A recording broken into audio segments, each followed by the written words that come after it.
Mais comment on en est arrivé là, quoi? Il y a l'allaitement, moi j'avais dans mon imaginaire l'idée que mes grands-mères allaitaient, transmettaient ça de mère en fille, qu'il y avait une sororité, et avec tous les blocages, on se dit mais à quelle époque, quoi? Et en fait, mon imaginaire était assez loin de la réalité. Je vous propose un petit voyage dans l'histoire. Alors, nous sommes des Homo sapiens. Donc, je vous emmène en moins 300 000, à l'époque des premiers hommes, et donc des premiers hommes, puisque la femme est un homme dans notre vocabulaire. À cette époque, on n'a pas trop de doute sur le fait que les femmes devaient allaiter leurs enfants. On avance un petit peu dans le temps, on arrive à moins 2000 avant JC, où là on commence à avoir pas mal d'écrits sur l'existence de nourrices. La nourrice, c'est une femme qui est employée, esclave ou prestataire, pour nourrir l'enfant d'une autre. Donc on sait qu'à cette époque, il y a des bébés qui sont nourris par une autre femme que leur mère. On a des traces principalement sur les classes princières, puisque c'est là où il y a des écrits. On avance dans l'Antiquité, et la pratique des nourrices va se répandre, donc principalement dans les classes, notamment sous l'influence d'un médecin qui s'appelle Céranos d'Éphèse, qui va émettre l'idée que l'allaitement fait vieillir, énormément de mythes et légendes autour, et l'idée aussi qu'une femme ne peut pas remplir à la fois son devoir d'épouse et son devoir de mère nourricière. On a beaucoup de devoirs en tant que femme. À l'époque, pas beaucoup de droits, et il faudra attendre encore un moment. Plus surprenant que ça, cette mode va se répandre, et en fait, les femmes qui n'ont pas les moyens d'avoir une nourrice vont aller sur les marchés. Il y aura une colonne lactaire au pied duquel des femmes vendent leur sein et leur lait. Donc il y a une pratique qui se répand à l'Antiquité.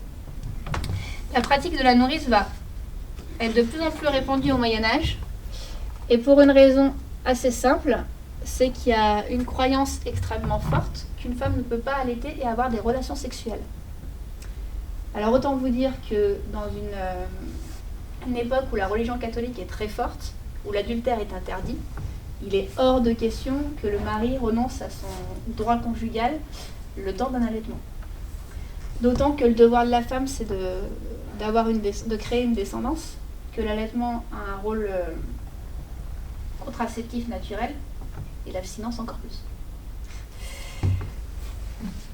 Les nourrices vont prendre de plus en plus d'ampleur sur le Moyen-Âge, et on arrive au 18e, 19e sur ce qu'on appelle l'époque des nourrices mercenaires. Et ce pour une raison qu'on n'a pas forcément en tête, mais les femmes travaillent. En fait, on ne dit pas forcément que les femmes travaillent, hein, les femmes aident leur mari, un peu comme aujourd'hui, les hommes ne participent pas aux tâches ménagères, ils aident leurs femmes. Et on a donc les femmes qui travaillent, et économiquement, il est plus rentable de placer un enfant en nourrice que d'arrêter le travail de la femme. Et on va avoir vraiment énormément de nourrices qui vont se développer, à tel point qu'on sait vers la fin des années 1700, à Paris, sur 21 000 naissances, 19 000 vont être placées dans des nourrices au loin, 1000 seront dans des nourrices sur Paris, et uniquement 1000 bébés seront allaités au sein par leur mère. On est à un taux de 95%. L'allaitement maternel est déjà en train de disparaître. On est en 1760 à peu près. Les nourrices mercenaires, c'est quelque chose qui est un peu une exception française, parce que ça va être interdit dans tout le reste de l'Europe. Pour une raison simple, les enfants placés en nourrice ont un taux de mortalité qui est énorme. 2 enfants sur 3 décèdent. Et pourtant, chez nous, on va continuer. Ils décèdent pour quelle raison? Ils décèdent à cause des transports. C'est des tout petits nourrissons qu'on va transporter dans le froid, dans des conditions assez catastrophiques. Et puis également parce que les nourrices au loin, en fait, on ne sait pas si réellement elles ont du lait et si elles allaitent. Elles vont utiliser de plus en plus de biberons, parce que de toute façon, il y aura trop d'enfants pour qu'elles les allaitent tous. Des biberons en étain, avec toute la toxicité qui passe dans le lait.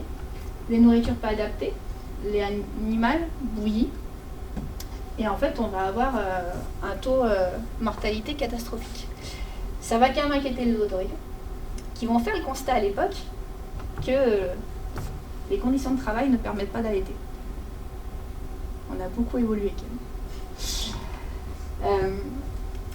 Et ce qu'ils vont mettre en place, plutôt que d'interdire ça, c'est qu'ils vont contrôler. Et en fait, il y aura une visite médicale tous les mois chez les nourrices pour vérifier la santé de l'enfant. Et là, on retrouve notre ancêtre aujourd'hui. La visite médicale pour nos nourrissons, c'est tous les mois. Il y a un médecin à la fin du 19e siècle qui va créer la goutte de lait. Et c'est des consultations pour les mères. En fait, il va pasteuriser le lait. Fin du 19e, on pasteurise. Et on va avoir des nourrissons qui survivent grâce à cette pasteurisation. On va adapter le lait de vache, on va mettre du sucre, sur tout le 19e, on va commencer à adapter. On a les prémices de notre lait artificiel. Et en fait, toutes ces évolutions, elles vont sauver des vies en France.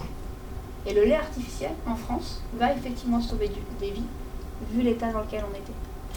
Et il y a un amalgame qui se fait dans notre esprit sur le fait que le lait artificiel sauve, et l'allaitement qui est lié aux nourrices tue.